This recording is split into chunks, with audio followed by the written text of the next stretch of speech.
आज की इस वीडियो में हम लोग समझेंगे सॉफ्टवेयर क्या होता है, सॉफ्टवेयर के प्रकार, सिस्टम सॉफ्टवेयर क्या होता है और एप्लीकेशन सॉफ्टवेयर क्या होता है। तो चलिए वीडियो को शुरू करते हैं।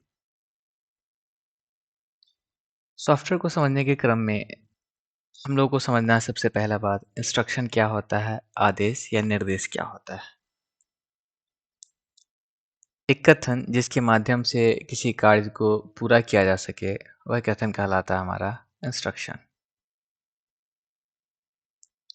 या इसको हम दूसरे तरह से भी परिभाषित कर सकते हैं, ऑपरेटर एवं ऑपरेंड का संग्रह जिसे तार्किक रूप में लिखा गया हो वह कहलाता है हमारा इंस्ट्रक्शन।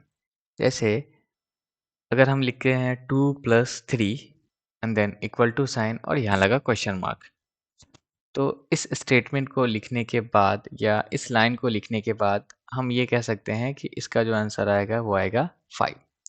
तो ऐसा कोई भी स्टेटमेंट, ऐसा कोई भी वाक्य या ऐसा कोई भी कथन हम लिखें या बोलें और बोलने से सामने वाला कोई काम करके देता है या कोई प्रतिक्रिया दिखाता है, तो आपके द्वारा बोला गया जो भी वाक्य होगा, कथन होगा, वह कहलाता है इंस्ट्रक्शन।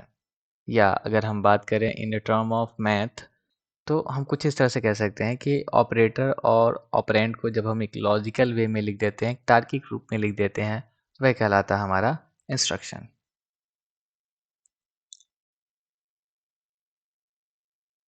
यहाँ पे जो ऑपरेटर टर्म यूज़ किया गया है, सो ऑपरेटर टर्म जो यहाँ यूज़ किया गया है वो एक सिंबल के लिए यूज़ किया गया है। जैसे अगर हम इस एग्जांपल को देखें 2+3, यहाँ पे जो प्लस सिंबल है ये प्लस कहलाता है हमारा ऑपरेटर। वहीं पे बात करें 2 और 3 तो ये कहलाता है हमारा ऑपरेंड। तो ऑपरेटर को हम इस तरह से डिफाइन कर सकते हैं, प्रतीक या चिन्ह जिसके द्वारा कार्य पूरा किया जा सकता हो वह चिन्ह कहलाता है हमारा ऑपरेटर। जैसे यहाँ plus, minus, multiply, divide, all these are known as operator. इन सभी को हम ऑपरेटर के नाम से जानते हैं। सो बेसिकली ऑपरेटर एक प्रकार का सिंबल हो जाता है, एक प्रकार का चिन्ह हो जाता है जिसके द्वारा किसी मैथमेटिकल कैलकुलेशन को पूरा किया जा सके। वहीं बात करें ऑपरेंड के बारे में, तो ऑपरेंड एक प्रकार का वैल्यू हो जाता है या कोई नंबर हो सकता है जिसके ऊपर किसी ऑपरेटर के द्वारा टास्क परफॉर्म किया जाता है, लाइक 5, 6, 9 और मे बी एनी नंबर। इस नंबर्स के बदले में कोई भी नंबर हो सकता है और ये नंबर कहलाता है हमारा ऑपरेंड। तो जब हम ऑपरेटर और ऑपरेंड को एक लॉजिकल वे में लिख देते हैं, एक तार्किक रूप में लिख देते हैं, तो ये कहलाता है हमारा इंस्ट्रक्शन। अब आता है प्रोग्राम। जब हम बहुत सारे इंस्ट्रक्शन को एक साथ कंबाइन कर देते हैं या बहुत सारे इंस्ट्रक्शन को जब हम इकट्ठा कर लेते हैं तो वह कहलाता है हमारा प्रोग्राम। और जब बहुत सारे प्रोग्राम को इकट्ठा किया जाता है तो ये कहलाता है हमारा सॉफ्टवेयर। सो बेसिकली अगर हम सॉफ्टवेयर के मूल कंपोनेंट के बारे में समझें, सॉफ्टवेयर के सबसे छोटे इकाई के बारे में समझें, तो वो होता है हमारा इंस्ट्रक्शन। तो बेसिकली सॉफ्टवेयर के अंदर डिफरेंट टाइप ऑफ इंस्ट्रक्शन और कलेक्शन ऑफ इंस्ट्रक्शन लिखा गया होता है। आइए इस बात को हम एक एग्जाम्पल से समझने की कोशिश करते हैं। जैसे कोई क्लासरूम है और यहाँ पे एक टीचर हैं जो कि क्लासरूम के अंदर पढ़ा रहे हैं बच्चों को। अब टीचर के द्वारा कुछ सेंटेंस कहा गया है, कुछ वाक्य दिया गया है, कुछ इंस्ट्रक्शन कहा गया है, कुछ इस प्रकार से। पहला एक स्टेटमेंट लिखा गया है, कथन लिखा गया है, मोहन खड़े हो जाओ। क्लास की ओर इशारा करते हुए टीचर ने ये कहा। क्लास के अंदर जो मोहन नाम का स्टूडेंट होगा वो स्टूडेंट खड़ा हो जाएगा। इसके बाद टीचर का दूसरा इंस्ट्रक्शन होता है यहाँ आओ, दैट इज कम हियर। इस इंस्ट्रक्शन को सुनने के बाद जो मोहन स्टूडेंट है वो टीचर के बात को मानते हुए टीचर के पास जाता है। टीचर का अगला इंस्ट्रक्शन होता है बोर्ड के ऊपर 2+3 एंड इक्वल टू। अब मोहन से ये पूछा जाता है इस क्वेश्चन को सॉल्व करना है और इस क्वेश्चन को सॉल्व करने के लिए मोहन को टेबल पे रखे हुए एक पेंसिल की ओर इशारा करते हुए कहा गया, पेंसिल ले लो, प्रश्न हल करो। और इंस्ट्रक्शन के आधार पे मोहन पेंसिल लेता है और इस क्वेश्चन को कुछ इस प्रकार से हल कर देता है। हल करने के बाद अगला जो इंस्ट्रक्शन होता है, वापस जाओ और बैठो। अब यहाँ पे हम लोगों ने देखा है कि टोटल 5 इंस्ट्रक्शन दिया गया है, टोटल 5 वाक्य लिखा गया है और इस 5 वाक्य के द्वारा यहाँ पे एक कैलकुलेशन कराया गया और वो कैलकुलेशन क्या था 2 + 3 और इसका यहाँ पे सम किया गया।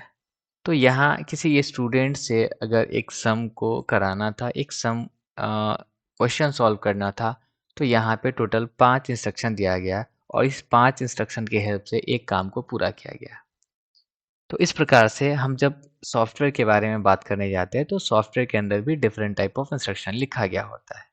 लेकिन अगर इस इंस्ट्रक्शन को हम कंपेयर करें सॉफ्टवेयर के इंस्ट्रक्शन से, तो यहाँ पे जो 5 इंस्ट्रक्शन लिखा गया है वो डिफरेंट लैंग्वेजेस में है, लाइक इंग्लिश में है और हिंदी में है। और ये जो इंस्ट्रक्शन था वो एक स्टूडेंट को दिया गया, दैट इज़ मोहन नाम के स्टूडेंट को दिया गया। अगर यही काम हमको कंप्यूटर से कराना हो या 2 + 3 जो कैलकुलेशन है, हम इस कैलकुलेशन को एक कैलकुलेटर के हेल्प से या एक कंप्यूटर के हेल्प से करना चाहें, तो इस प्रकार से उस कैलकुलेटर मशीन को या कंप्यूटर को भी कुछ इंस्ट्रक्शन लिख कर के भेजना होता है। और उस इंस्ट्रक्शन को लिखने के लिए एक विशेष प्रकार के भाषा का प्रयोग किया जाता है जिसको हम कंप्यूटर लैंग्वेज के नाम से जानते हैं। कंप्यूटर लैंग्वेज क्या होता है, कितने प्रकार क्या होता है, इसके ऊपर ऑलरेडी प्लेलिस्ट के अंदर आपको वीडियो मिल जाएगा, आप वहाँ से जाकर के चेक कर सकते हैं। तो बेसिकली कंप्यूटर लैंग्वेज क्या होता है, जिस प्रकार से हम लोग भाषा का प्रयोग करते हैं, कंप्यूटर सिस्टम भी भाषा का प्रयोग करता है, जिस भाषा को हम कंप्यूटर लैंग्वेज के नाम से जानते हैं या प्रोग्रामिंग लैंग्वेज के नाम से जानते हैं। तो अब अगर कंप्यूटर से किसी टास्क को परफॉर्म कराना हो, कोई भी प्रक्रिया करना हो, तो उसके लिए कंप्यूटर को उसी के भाषा में कुछ इंस्ट्रक्शन लिख कर के देना होता है। और इंस्ट्रक्शन बेसिकली होता क्या है, तो ये एक प्रकार का स्टेटमेंट हो जाता है, एक प्रकार का कथन हो जाता है जो कि हम कंप्यूटर तक पहुंचाते हैं ताकि कंप्यूटर उस स्टेटमेंट को समझ करके उसके ऊपर कोई कैलकुलेशन कर सके।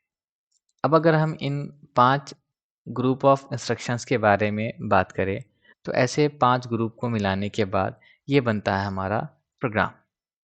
सो what is program? So program can be defined as the collection of instruction. जब हम बहुत सारे इंस्ट्रक्शन को एक साथ कंबाइन करते हैं, एक लॉजिकल वे में लिखते हैं, लॉजिकल रूप में लिख देते हैं, तार्किक रूप में लिख देते हैं, वह कहलाता है हमारा प्रोग्राम। और जब बहुत सारे प्रोग्राम को तार्किक रूप में लिखा जाता हो तो वो होता है हमारा सॉफ्टवेयर। हम कंप्यूटर के ऊपर different type of calculation, different type of function perform करते हैं और इन फंक्शंस को परफॉर्म करने के लिए कंप्यूटर को भी इंस्ट्रक्शन लिख करके दिया जाना चाहिए, तभी जा कर के हमारा कंप्यूटर कोई भी टास्क परफॉर्म कर सकता है। अब डिफरेंट टाइप के कैलकुलेशन को परफॉर्म करने के लिए डिफरेंट टाइप के इंस्ट्रक्शन का रिक्वायरमेंट होता है और हम डिफरेंट टाइप के इंस्ट्रक्शन को लिखने के बाद उसको कंबाइन करते हैं और उसके हेल्प से बनता है प्रोग्राम। और जब प्रोग्राम को इकट्ठा करते हैं तो उससे बन जाता है हमारा सॉफ्टवेयर। तो अब सॉफ्टवेयर को कुछ इस प्रकार से परिभाषित किया जा सकता है। कंप्यूटर का लॉजिकल या तार्किक घटक या अवयव होता है जो कंप्यूटर को कार्य करने के लायक बनाता है। क्योंकि जब हम कंप्यूटर के ऊपर कोई इंस्ट्रक्शन भेजने जा रहे होते हैं तो हम कंप्यूटर से डायरेक्टली कम्युनिकेट नहीं कर पाते हैं। तो कंप्यूटर से कम्युनिकेट करने के लिए रिक्वायरमेंट होता है सॉफ्टवेयर का, और इस सॉफ्टवेयर को हम लोग कंप्यूटर के मेमोरी के अंदर इंस्टॉल कर लेते हैं। तो जब एक बार हम किसी सॉफ्टवेयर को कंप्यूटर के मेमोरी में इंस्टॉल करेंगे तो वो तो कंप्यूटर के मेमोरी में चला गया। अब इसका कोई फिजिकल एग्जिस्टेंस नहीं होता है। तो हम ये कह सकते हैं कि जो सॉफ्टवेयर होता है ये कंप्यूटर का तार्किक घटक होता है। मतलब एक ऐसा घटक होता है ना जिसका कोई वास्तविक रूप है, रंग है, आकार है, ना हम उसको देख सकते हैं, ना ही उसको छू सकते हैं। लेकिन इसकी उपस्थिति कंप्यूटर के अंदर ज़रूरी है। अगर हमारे कंप्यूटर के ऊपर सॉफ्टवेयर नहीं होगा, तो हमारा कंप्यूटर कोई भी टास्क परफ़ॉर्म नहीं कर सकता है। जिस प्रकार से अगर किसी व्यक्ति से हमको कुछ काम कराना हो, तो जब तक उस व्यक्ति को, सामने वाले पर्सन को हम कुछ इंस्ट्रक्शन नहीं देंगे, तब तक वो काम नहीं कर सकता है। ठीक उसी प्रकार से अगर कंप्यूटर से कोई काम कराना हो, तो कंप्यूटर को भी इंस्ट्रक्शन लिख कर के भेजना होता है। और ऐसे इंस्ट्रक्शन के कलेक्शन को ही हम सॉफ्टवेयर के नाम से जानते हैं। सो बेसिकली सॉफ्टवेयर जो होता है वो आदेशों व निर्देशों का क्रमबद्ध संग्रह होता है। जैसा कि अभी आपको प्रीवियस स्लाइड में बताया गया, 5 स्टेप बाय स्टेप इंस्ट्रक्शन लिखा गया था जिसकी हेल्प से एक एडिशन टास्क को परफॉर्म कराया गया। ठीक उसी प्रकार से कंप्यूटर के अंदर भी आदेशों व निर्देशों के क्रमबद्ध समूह को, संग्रह को हम सॉफ्टवेयर के नाम से जानते हैं। और ये सॉफ्टवेयर कंप्यूटर के हार्डवेयर को बताता है कि कंप्यूटर के हार्डवेयर को करना है, क्या करना है और कैसे करना है। So basically software can be defined as collection of step by step instruction or command that tells the hardware what to do and how to do. Software आदेशों व निर्देशों का क्रमबद्ध संग्रह होता है जो कि कंप्यूटर के हार्डवेयर को बताता है क्या कार्य करना है और कैसे करना है। सॉफ्टवेयर मुख्य रूप से दो प्रकार के होते हैं। जो पहला सॉफ्टवेयर होता है हमारा वो कहलाता है सिस्टम सॉफ्टवेयर और दूसरा एप्लीकेशन सॉफ्टवेयर। अब हम बात करते हैं सिस्टम सॉफ्टवेयर क्या होता है। सॉफ्टवेयर जो हमारे कंप्यूटर सिस्टम को चलाता है या कंप्यूटर सिस्टम को क्रियाशील बनाता है, ऐसे सॉफ्टवेयर को हम सिस्टम सॉफ्टवेयर के नाम से जानते हैं। यानी कि वैसा सॉफ्टवेयर जो कि हमारे कंप्यूटर सिस्टम को ऑपरेटिव बनाता हो, हमारे कंप्यूटर सिस्टम को क्रियाशील बनाता हो या हमारे कंप्यूटर सिस्टम को कार्य करने के योग्य बनाता हो, तो ऐसे सॉफ्टवेयर को हम सिस्टम सॉफ्टवेयर के नाम से जानते हैं। क्या आप ये कह सकते हैं कि वैसा सॉफ्टवेयर जो कि हमारे कंप्यूटर सिस्टम को चलाता है, वह सॉफ्टवेयर कहलाता है सिस्टम सॉफ्टवेयर। जैसे उदाहरण के तौर पे ऑपरेटिंग सिस्टम एक प्रकार का सिस्टम सॉफ्टवेयर हो जाएगा, ट्रांसलेटर भी सिस्टम सॉफ्टवेयर है, utility software, device driver software, all these are the example of system software।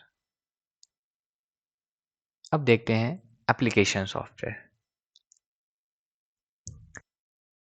हम लोग आए दिन कंप्यूटर के ऊपर different type of task perform करते हैं, या अगर उसका दूसरा उदाहरण देखें तो एंड्रॉयड फ़ोन के ऊपर different type of task perform करते हैं। डिफरेंट टाइप के टास्क को परफॉर्म करने के लिए हम लोग को डिफरेंट टाइप के एप्लीकेशन की रिक्वायरमेंट होती है। कुछ ऐसे विशेष प्रकार के सॉफ्टवेयर की आवश्यकता होती है जो कि किसी खास काम को करने में हमारी मदद करता हो। तो सॉफ्टवेयर जिनका प्रयोग हम कंप्यूटर सिस्टम पे किसी खास कार्य को करने के लिए करते हैं, ऐसे सॉफ्टवेयर को हम एप्लीकेशन सॉफ्टवेयर के नाम से जानते हैं। यानी कि वैसा सॉफ्टवेयर जो कंप्यूटर के ऊपर किसी खास काम को करने में यूज़र की सहायता करता है, यूज़र की मदद करता है, ऐसे सॉफ्टवेयर को हम एप्लीकेशन सॉफ्टवेयर के नाम से जानते हैं। अगर हम उदाहरण के तौर पे बात करें तो Microsoft Word, Microsoft Excel, PowerPoint, Internet Explorer, Google Chrome, VLC Media Player, Microsoft Edge, Tally Prime, ये सभी जो हैं एप्लीकेशन सॉफ्टवेयर के उदाहरण होते हैं। जैसे यहाँ पे दिख रहा है आपको Word, Excel, PowerPoint, OneNote, Outlook, ये सभी जो हैं ये सभी एप्लीकेशन सॉफ्टवेयर के उदाहरण हैं। वहीं पे हम बात करें गूगल क्रोम ब्राउज़र के अंदर तो ये भी एक एप्लीकेशन सॉफ्टवेयर है। वीएलसी मीडिया प्लेयर भी एक एप्लीकेशन सॉफ्टवेयर है। माइक्रोसॉफ्ट एज भी एक एप्लीकेशन सॉफ्टवेयर है और हमारा टेली प्राइम भी एक एप्लीकेशन सॉफ्टवेयर होता है। तो ये था सॉफ्टवेयर और टाइप ऑफ सॉफ्टवेयर। तो सॉफ्टवेयर को हम लोगों ने देखा कि आदेशों व निर्देशों का ऐसा संग्रह होता है जो कि हमारे कंप्यूटर के हार्डवेयर को बताता है क्या कार्य करना है और कैसे करना है। तो ऐसे आदेशों व निर्देशों के संग्रह को हम सॉफ्टवेयर के नाम से जानते हैं। सॉफ्टवेयर कंप्यूटर का लॉजिकल कंपोनेंट हो जाता है और इस कंपोनेंट को हम लोग कंप्यूटर के मेमोरी के अंदर इंस्टॉल कर देते हैं और आगे ये कंप्यूटर के प्रोसेसिंग को कंट्रोल करता है, यानी कि कंप्यूटर के हार्डवेयर को इंस्ट्रक्ट करता है, बताता है क्या काम करना है और कैसे करना है। सॉफ्टवेयर मुख्य रूप से दो प्रकार का हो गया, सिस्टम सॉफ्टवेयर और एप्लीकेशन सॉफ्टवेयर। कंप्यूटर सिस्टम को चलाने वाला सॉफ्टवेयर सिस्टम सॉफ्टवेयर कहलाता है, वह कंप्यूटर के ऊपर किसी खास कार्य को करने वाला सॉफ्टवेयर एप्लीकेशन सॉफ्टवेयर कहलाता है। Thank you.